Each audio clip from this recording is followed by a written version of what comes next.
Well, we've had some very interesting developments to close out 2016. The elites have officially been put on notice. The Bilderberg website has been hacked. Now, according to Charlie Skelton of The Guardian, it looks like this message has been up on the Bilderberg website since December 22nd. They weren't able to capture the actual archived page, but this is a message, starts hack back, and there's initially a message to the people saying, basically paraphrasing, wake up, you guys, we're being controlled, we're being owned, we're all being very selfish, egotistical right now, but a few of us are really taking advantage of this and abusing their power, and they're abusing the power and using it against the weak. History is repeating itself, and we're all just mindless dolts while being told, work hard, and you can achieve. Meanwhile, they're continuing on with the wealth that's passed down through each generation, and they're not sharing that wealth or that power, but they're just telling all of us to work really hard and maybe we can get a little bite of that pie.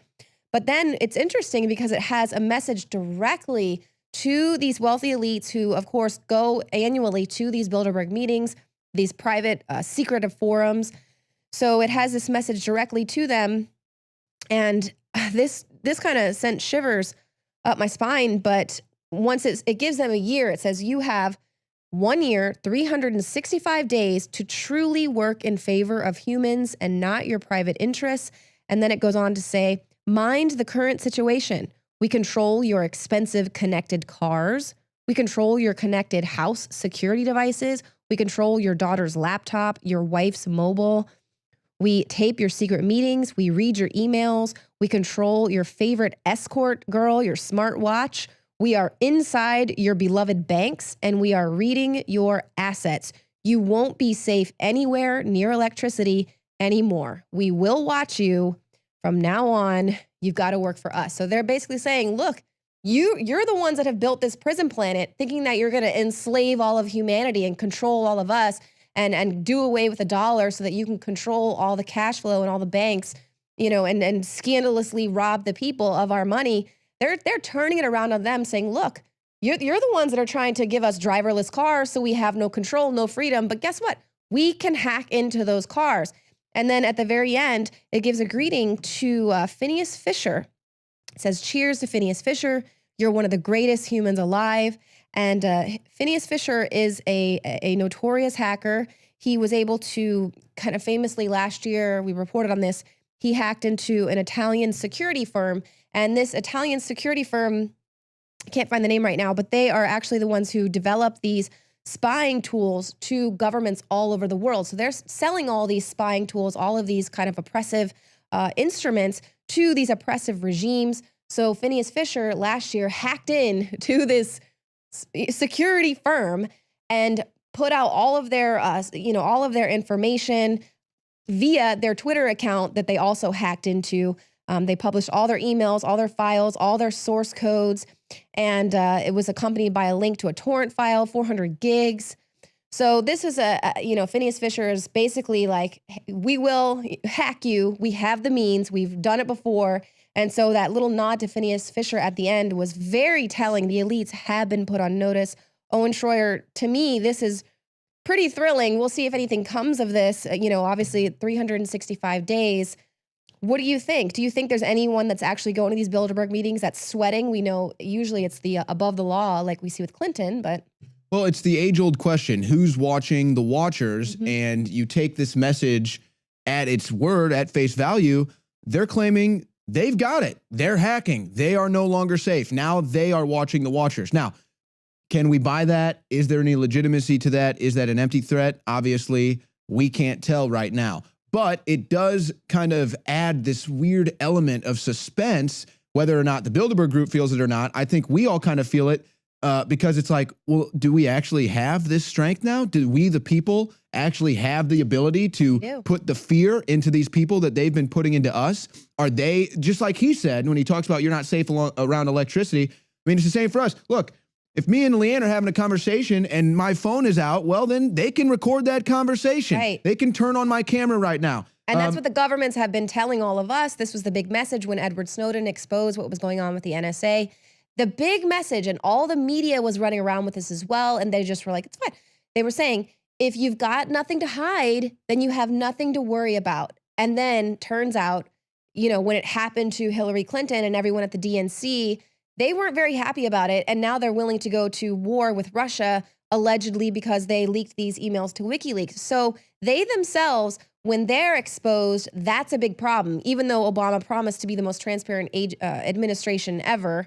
But so when they're exposed, when they're put on notice, they're being surveilled, they don't like it. It's the prison planet was meant to be for all of us, but they're basically saying, no, we're going to turn the tables around on you. Yeah, is this the technocracy being used against them? The same, mechanisms that they've used to form the, human domain, mapping out everything in the digital age is now this something that can be flipped and used against them. And of course, if you don't have anything to hide, what do you have to worry about? Well, Right. I think we know they've got something to hide. Right. And what I appreciate about this message is that not only is it putting out this call to the people, but then also kind of in the middle, it gives these elites the opportunity to sort of check within and say, look, this is the time for you guys. We beg you, we support. Without you, the public, we can't do anything. Listen to your heart. See the situation.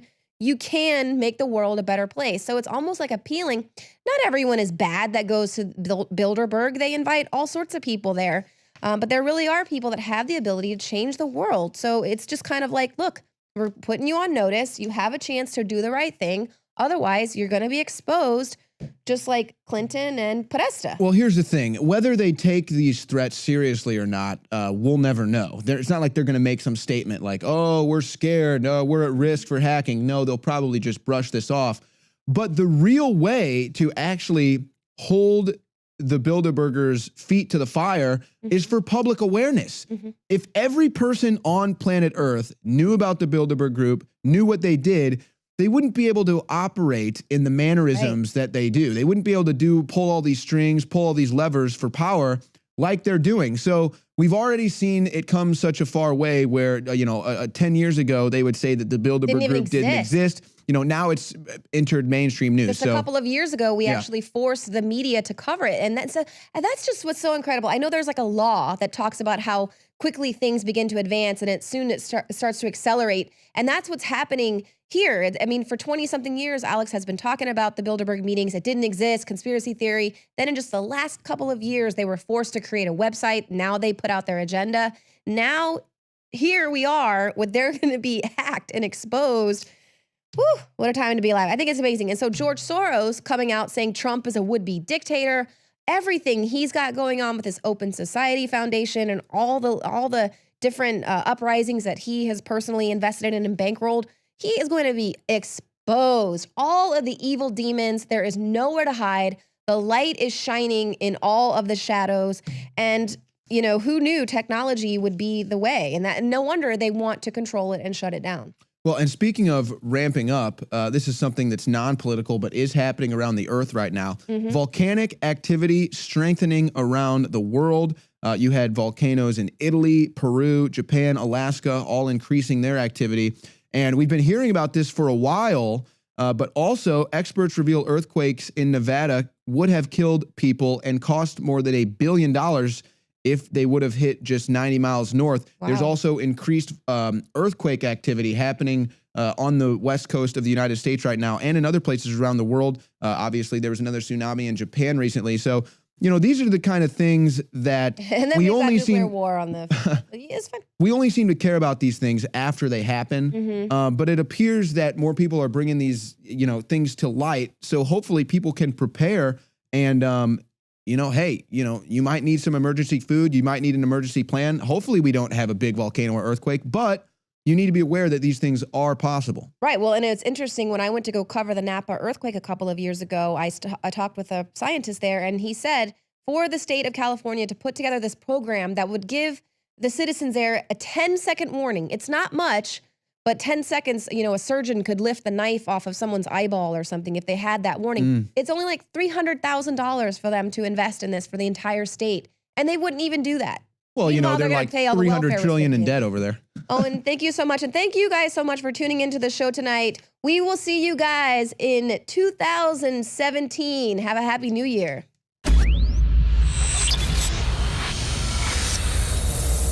Our fellow info warriors across the United States and across the planet really love the Hillary for Prison 2016 shirts that we began to put out in 2015.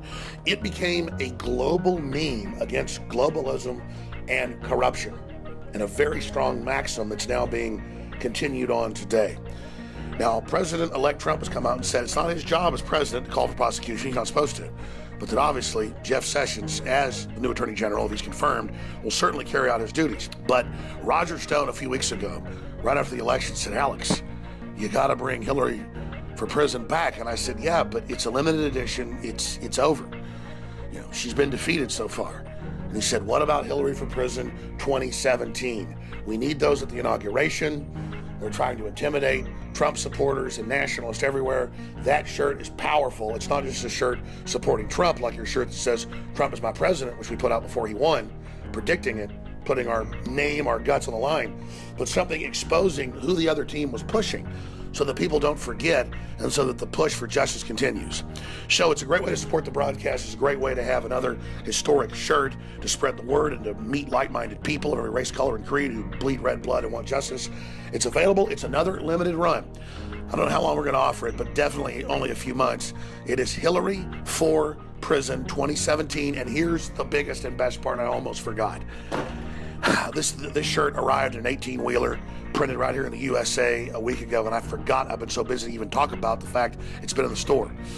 That on the back of the shirt is a design that I worked on with some of our great graphics people that is George Soros as a goblin.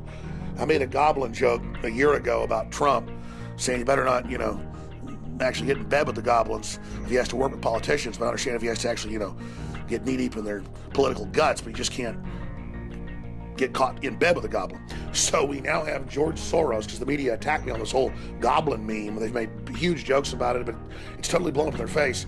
We now have George Soros as a goblin on the back, and it says, with a cross through him, an X like Ghostbusters, no Soros, him as a goblin. It says deport Soros on the bottom, and on the top it says InfoWars established 1996. So it is a limited edition, deport Soros on the back, Hillary for Prison on the front, right-hand shoulder, Infowars.com. It's powerful. Hope you get out to everybody you know. Infowarsstore.com or call 888-253-3139. So to all the fellow liberty lovers around the world, I salute you and thank you for your support. This shirt is a celebration of the fight and the victory we've seen in 2016 against tyranny, but looking forward for justice against George Soros, Hillary Clinton, and their entire criminal network. And don't forget our new motto, no more pizza parties.